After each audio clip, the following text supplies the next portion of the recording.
Assalamualaikum warahmatullahi wabarakatuh. Alhamdulillahirabbil alamin.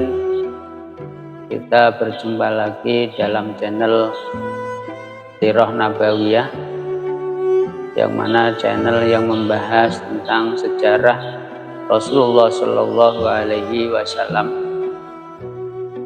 Pada kesempatan kali ini kita akan membahas sejarah Rasulullah Shallallahu Alaihi Wasallam tentang dakwah beliau, mulai dari dakwah secara sembunyi-sembunyi dan dakwah secara terang-terangan di Mekah. Di dalam video ini kita akan mengetahui berapa lama Rasulullah Shallallahu Alaihi Wasallam berdakwah secara sembunyi-sembunyi di Mekah, dan berapa lama Rasulullah Shallallahu Alaihi Wasallam berdakwah secara terang-terangan di kota Mekah. Dan juga kita akan mengetahui siapa saja yang pertama kali diajak Rasulullah Shallallahu Alaihi Wasallam untuk masuk Islam. Dan kita akan mengetahui siapa wanita pertama yang mati syahid. Untuk mengetahui peristiwa ini, maka wajib bagi teman-teman untuk menyimak video ini sampai akhir. Ya Rabbana anfa'na bi barakatil Qur'an, Ya Rabbana anfa'na bi barakatil Qur'an. Maka datang perintah Allah Subhanahu wa taala untuk berdakwah secara sembunyi-sembunyi, karena karakter bangsa Arab pada saat itu sudah terbentuk sebagai penyembah berhala dan sangat fanatik atas agama nenek moyang mereka, sehingga perlu taktik yang cerdik untuk menyampaikan Islam kepada mereka. Dengan realita bangsa Arab yang seperti itu, maka Allah Subhanahu wa taala memerintahkan Rasulullah Shallallahu Alaihi Wasallam untuk berdakwah secara sembunyi-sembunyi. Dakwah ini berlangsung selama 3 tahun, yang diawali dari keluarga beliau, yaitu yang pertama Sayyidah Khadijah sebagai istri beliau, yang kedua Zaid bin Haritsah sebagai pembantu beliau, yang ketiga Ali bin Abi Thalib, anak paman beliau. Ali pada saat itu masih usia anak-anak. Yang keempat yaitu Abu Bakar As-Siddiq, merupakan sahabat dekat beliau. Mereka adalah orang-orang yang pertama kali masuk Islam. Abu Bakar As-Siddiq sangat bersemangat dalam berdakwah menyebarkan agama Islam, sehingga lewat jasa beliau banyak orang-orang yang masuk Islam. Di antaranya adalah Utsman bin Affan, Zubair bin Awam, Abdurrahman bin Auf, Sa'ad bin Abi Waqqas, Talhah bin Ubaidillah, dan masih banyak yang lain. Semua orang-orang ini disebut as-sabiqun al-awwalin, yaitu orang-orang yang pertama masuk Islam. Setelah 3 tahun berdakwah secara sembunyi-sembunyi, datanglah perintah Allah Subhanahu wa taala untuk berdakwah secara terang-terangan. Allah Subhanahu wa taala memerintahkan Rasulullah Shallallahu Alaihi Wasallam untuk mengajak mereka ke agama Islam dan memberitahu pada mereka bahwa apa yang mereka sembah tidak ada faedahnya dan tidak bisa berbuat apa-apa, dan apa yang mereka lakukan adalah perbuatan sesat.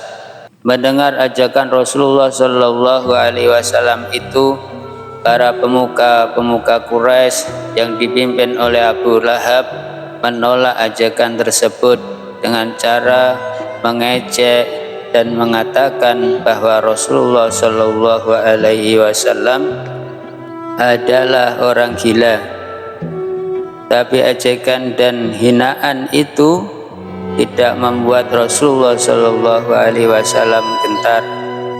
Akan tetapi semua itu tambah membuat Rasulullah Shallallahu Alaihi Wasallam makin gencar dan semangat untuk dakwah, menyampaikan ajaran Islam.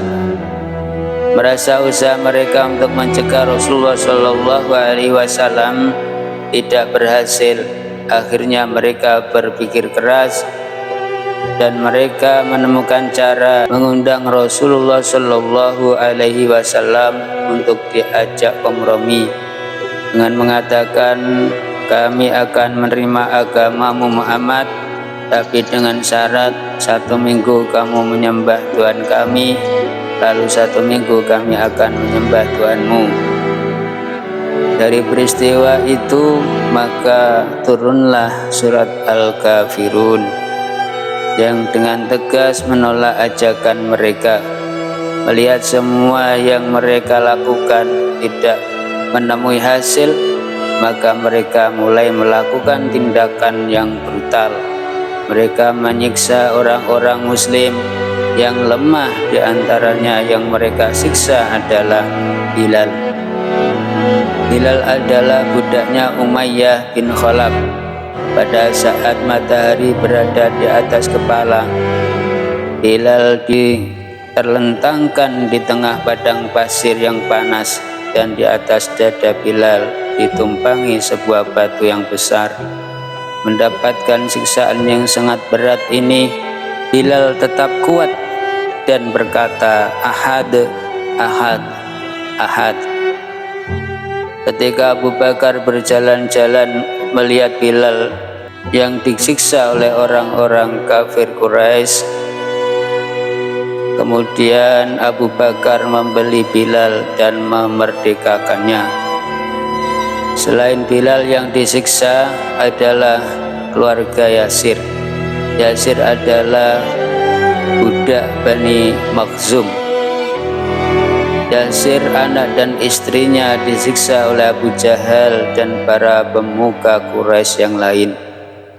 Yasir dan keluarganya diseret dengan kuda di tengah-tengah padang pasir yang sangat panas. Yasir meninggal dunia dalam penyiksaan tersebut, dan ibu Ammar yang namanya Sumayyah meninggal dunia ditikam Abu Jahal dengan tombak. Maka Sumayyah adalah wanita pertama yang mati syahid. Melihat kekejaman dan kebrutalan kaum Quraisy, akhirnya Rasulullah Shallallahu Alaihi Wasallam meminta umatnya untuk menyembunyikan keislaman mereka. Bahkan Rasulullah Shallallahu Alaihi Wasallam pernah punggungnya dikasih kotoran unta oleh Utbah bin Mu'id pada saat beliau sedang sholat dalam keadaan sujud. Dalam situasi yang demikian, Rasulullah Shallallahu Alaihi Wasallam tetap berdakwah dengan terang-terangan, dan dakwah ini berlangsung mulai tahun keempat nubuwah sampai tahun ke-10. Kaum muslimin yang dirahmati oleh Allah, dari sejarah singkat di atas dapat kita simpulkan: 1. Dakwah sembunyi-sembunyi yang dilakukan oleh Rasulullah Shallallahu Alaihi Wasallam di Mekah itu dilakukan selama 3 tahun. Yang kedua, orang yang pertama kali diajak oleh Rasulullah Shallallahu Alaihi Wasallam masuk Islam adalah Sayyidah Khadijah, Zaid bin Haritsah, Ali bin Abi Thalib, dan Abu Bakar As-Siddiq. Kesimpulan yang ketiga, dakwah terang-terangan yang dilakukan oleh Rasulullah Shallallahu Alaihi Wasallam di Mekah selama 10 tahun. Kesimpulan yang keempat, wanita pertama yang mati syahid adalah Sumayyah. Dari kesimpulan di atas dapat kita pahami bahwa dakwah Rasulullah Shallallahu Alaihi Wasallam di Mekah berlangsung selama 13 tahun. Kaum muslimin wal muslimat yang dirahmati oleh Allah, itulah sejarah singkat yang dapat kita ketahui. Semoga dengan kita mengetahui sejarah dakwah Rasulullah Shallallahu Alaihi Wasallam dan perjuangan beliau menegakkan agama Islam ini, menambah keimanan kita kepada Rasulullah Shallallahu Alaihi Wasallam dan menambah kecintaan kita kepada Rasulullah Shallallahu Alaihi Wasallam, dan semoga kita semua mendapatkan syafaat beliau kelak di yaumil qiyamah. Amin amin amin ya rabbal alamin. Wallahu muwafiq ila aqwamit thoriq. Assalamualaikum warahmatullahi wabarakatuh.